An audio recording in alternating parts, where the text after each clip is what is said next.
안녕하십니까. 저는 호주의 시드니에 위치한 놈코 커피에서 있는 홍찬호라고 합니다. 반갑습니다. 오늘 저는요, 어떻게 호주는 세계에서 주목하는 커피 시장이 되었고 이를 유지할 수 있는가라는 주제로 아주 간단하게 조금 많은 숫자들이 나올 거고요. 많은 데이터들이 나올 거고요. 약간 지루할 수도 있습니다. 그래서 최대한 간략하게 진행을 해보도록 하겠습니다. 먼저 시장 상황을 보기 위해서 몇 가지 통계 자료를 살펴볼 건데요. 우선 전체적인 시장의 사이즈는 10 빌리언 오스트레일리언 달러고요. 한화로 약 9조 원 정도의 규모입니다. 2020년의 성장률은 0.2%였고요. 그리고 지난 5년간의 평균 성장률은 마이너스 0.4%였습니다. 시장 규모가 축소됐다라고 볼 수 있겠죠. 물론 코로나도 있었고요. 여러 가지 이유 때문에 이런 사태가 벌어졌습니다. 그리고 국내 소비량은 1억 1,760만 킬로그램이었고요.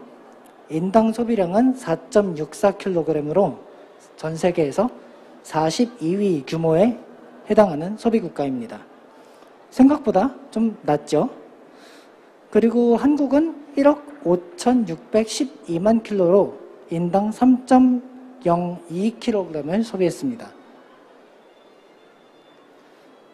호주의 카페, 커피숍은 전체 시장에서 25%를 차지하고요. 나머지 75%는 캡슐 커피나 인스턴트 커피, 그리고 여러분들이 아시는 RTD 커피라든지 그런 등등등등으로 구성이 되어 있습니다. 그리고 카페 시장 중에 80%는요, 1년에 5만에서 20만 불의 매출을 올리고 있고요. 또 6.7% 정도는 1년에 2밀리언, 그러니까 한화로 약 1억 8천만 원 이상의 매출을 기록하는 큰 카페들도 있습니다. 그리고 블랙커피의 소비는 전체의 14% 정도를 차지하고요. 나머지는 밀크커피, 플랫 화이트, 라떼, 카푸치노 등의 밀크커피로 구성이 되어 있습니다.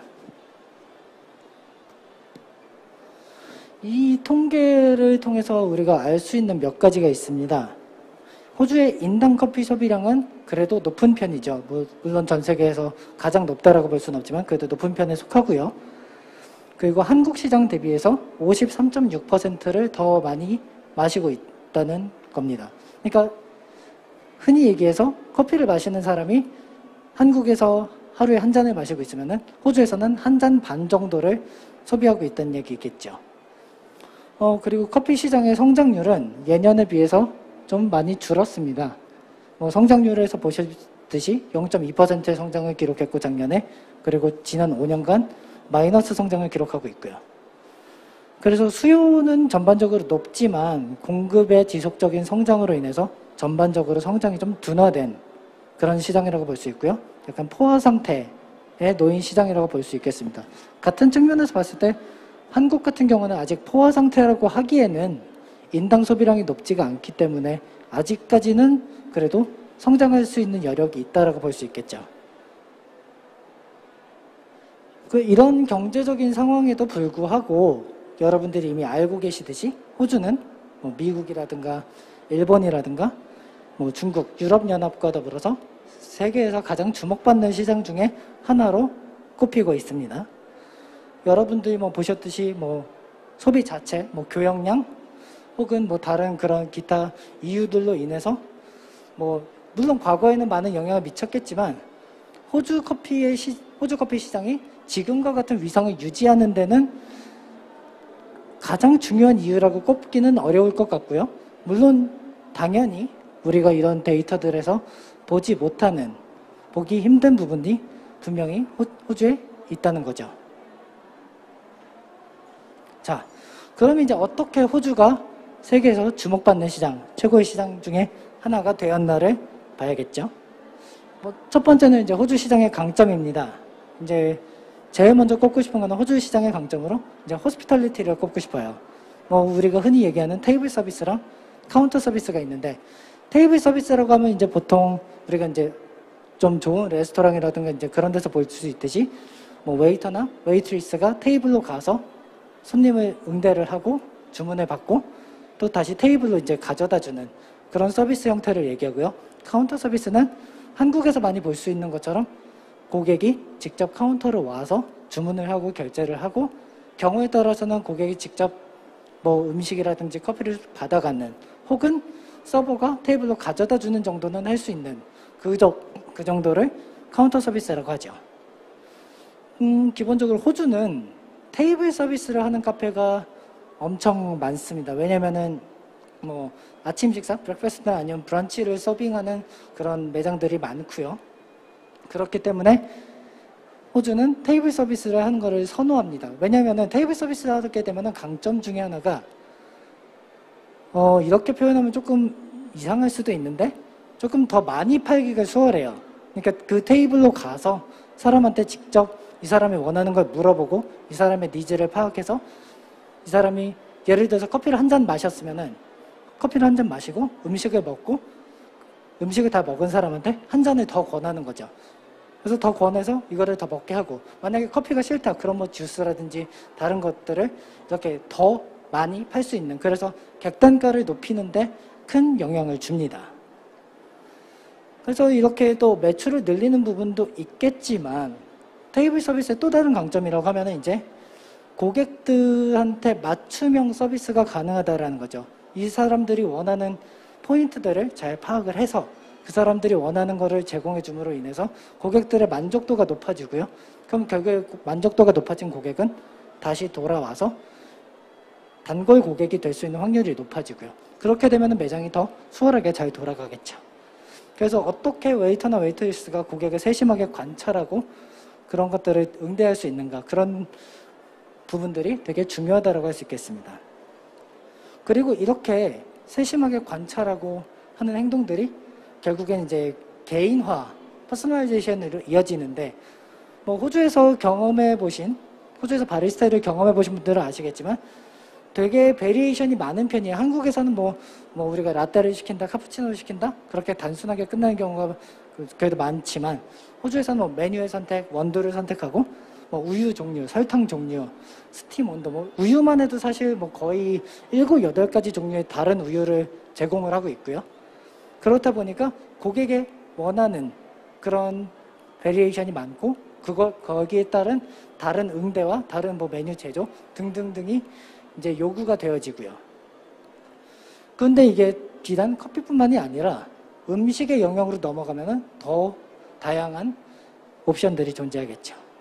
근데 호주에서는 대부분이 이거를 다 받아주는 형태입니다. 왜냐면 이제 고객에게 맞춤형 서비스를 제공하기 위해서죠.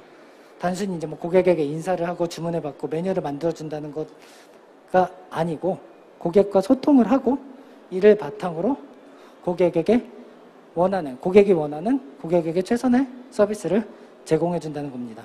그래서 이런 과정들을 통해서 카페들이 성장을 하고 더 좋은 커피에 투자를 할 수 있는 그런 경제적인 기반이 만들어지는 거죠.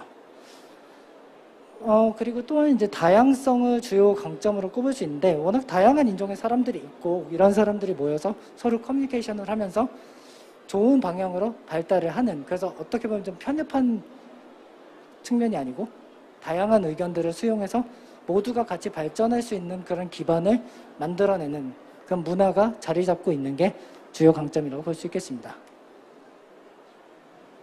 두 번째는 품질입니다. 그래서 호주는 전통적으로 이제 농업과 축산업이 발달한 나라죠.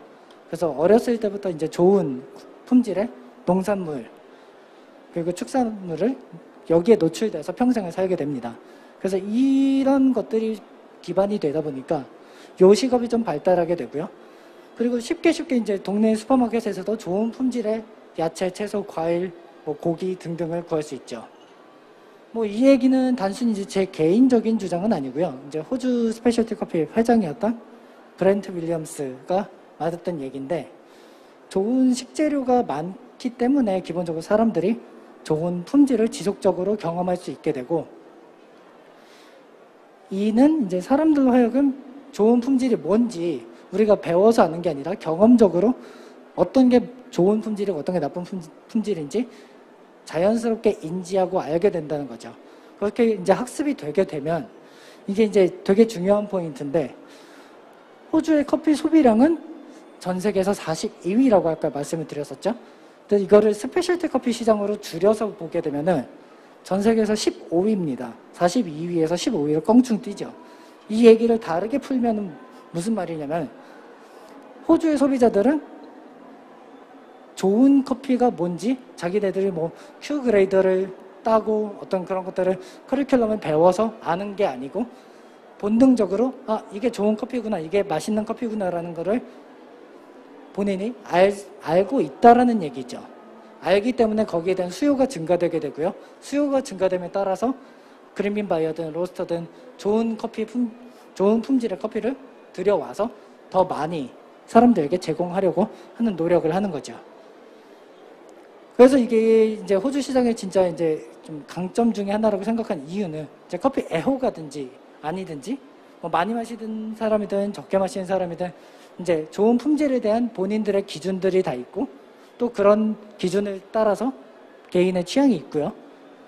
그리고 그 취향이 확고하기 때문에 어떤 유행을 따라서 이게 휩쓸려서 지나가 버리거나 하지 않고 좀 꾸준하게 갈 수 있는 그런 시장의 형태가 갖춰져 있다는 점입니다. 그래서 이런 것들이 모여서 호주 시장을 탄탄하게 만드는 원동력이 됐죠. 이제 세 번째는 경제적인 이유입니다. 기본적으로 호주는 소득 대비 지출 금액이 적습니다. 호주 평균 커피 가격은 4불이고요.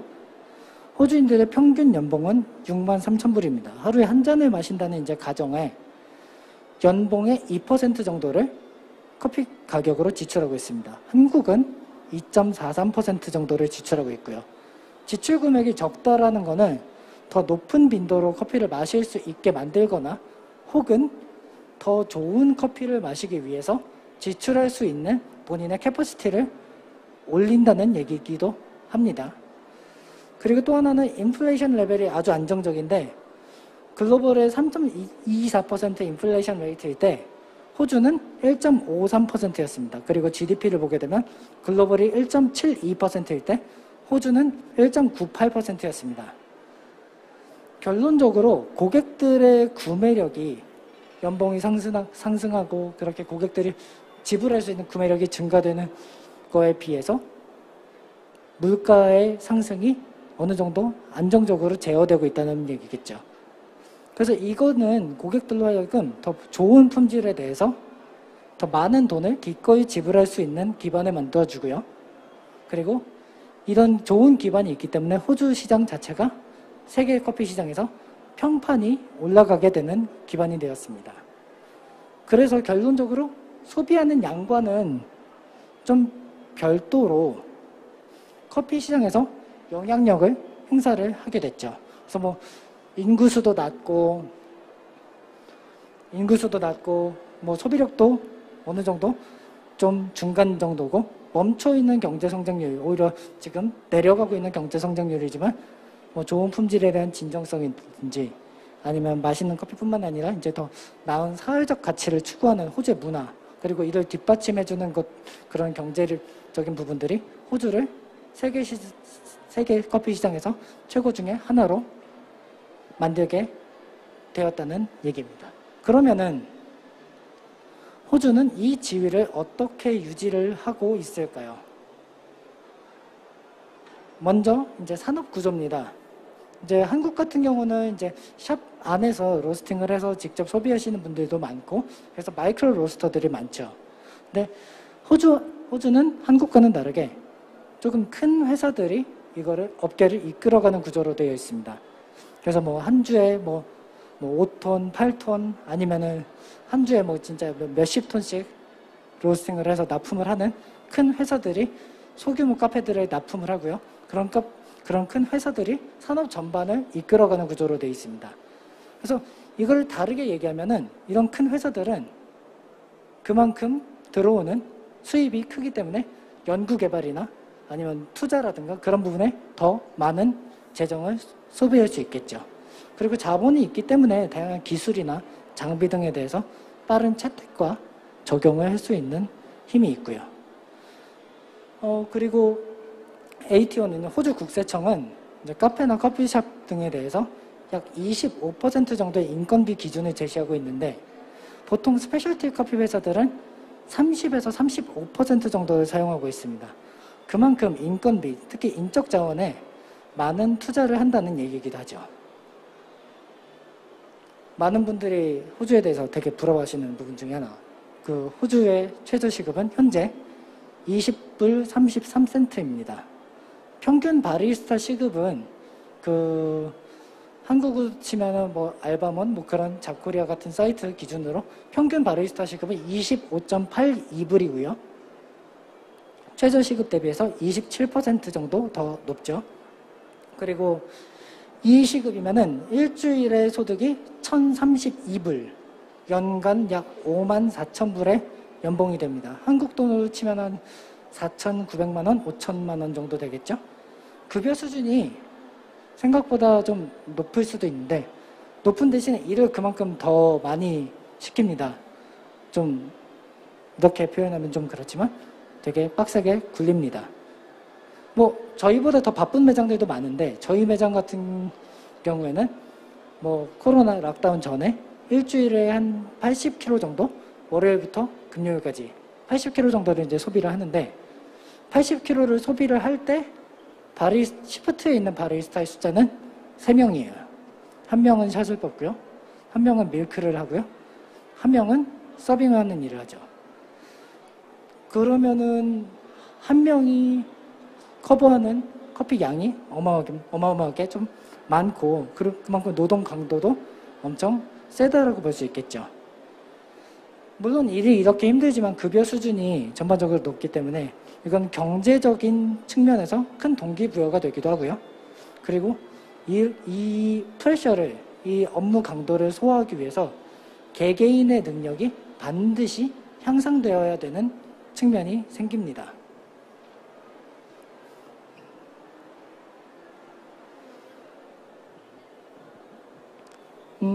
그렇게 돼서 이제 소비량 자체가 많다 보니까 바리스타들이 그만큼 많이 성장이 되는 측면도 있어요. 저희 이제 경험했던 것 중에 하나는 되게 저희 이제 새로 들어온 경험이 많지 않은 바리스타 직원이었는데 그 직원 같은 경우에도 한 반년 정도 꾸준히 일을 했을 때 어디 다른 매장에 가서도 자기가 어떤 시니어급 이상으로 일할 수 있는 그 정도의 업무 능력이 개발이 되고 근데 이게 비단 저희 매장뿐만 아니라 다른 매장들에서도 신규가 들어왔을 때 그만큼 트레이닝이 혹독하게 되고 그런 걸 통해서 금방금방 성장하는 그래서 좋은 바리스타들을 찾기가 되게 어렵지 않은 구조로 만들어지게 됩니다.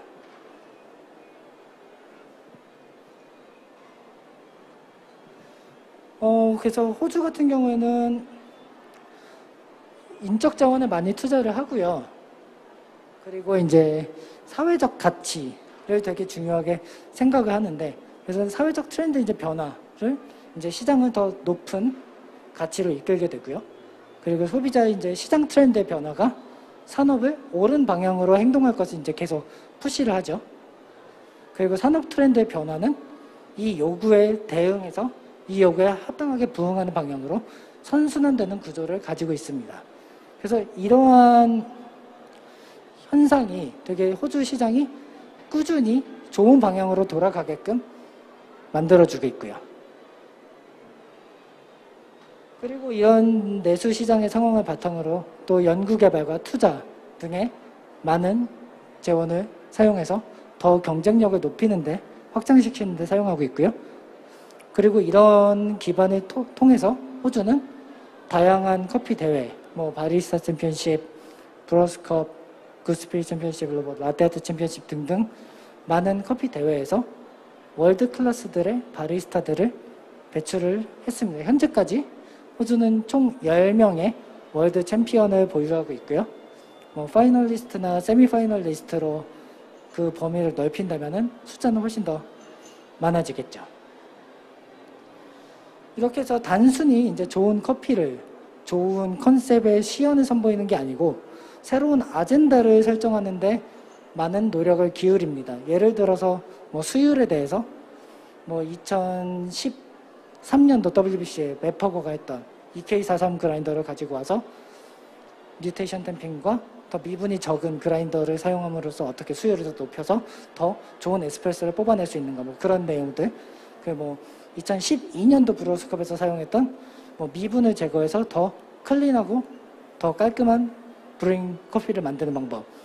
뭐 2015년에 사샤 세스틱이 선보였던 카보닉 마스터레이션 프로세싱을 통해서 어떻게 더 커피 향미를 발전시키는가. 아니면 뭐 새로운 바리스타의 기술이라든가 그런 컨셉들 제품들이 이제 대회를 통해서 많이 선보여졌고요. 그리고 이 대회를 통해서 선보였던 기술들과 제품들이 상용화된 게 많죠. 뭐 EK43 그라인더도 2012년, 13년을 기준으로 판매량이 급증을 했고, 뭐 이제는 흔히 볼 수 있는 CM 프로세스, 카보닉 마스터레이션 프로세스라든가 아니면 뭐 OCD 같은 디스트리뷰션 툴도 있고요.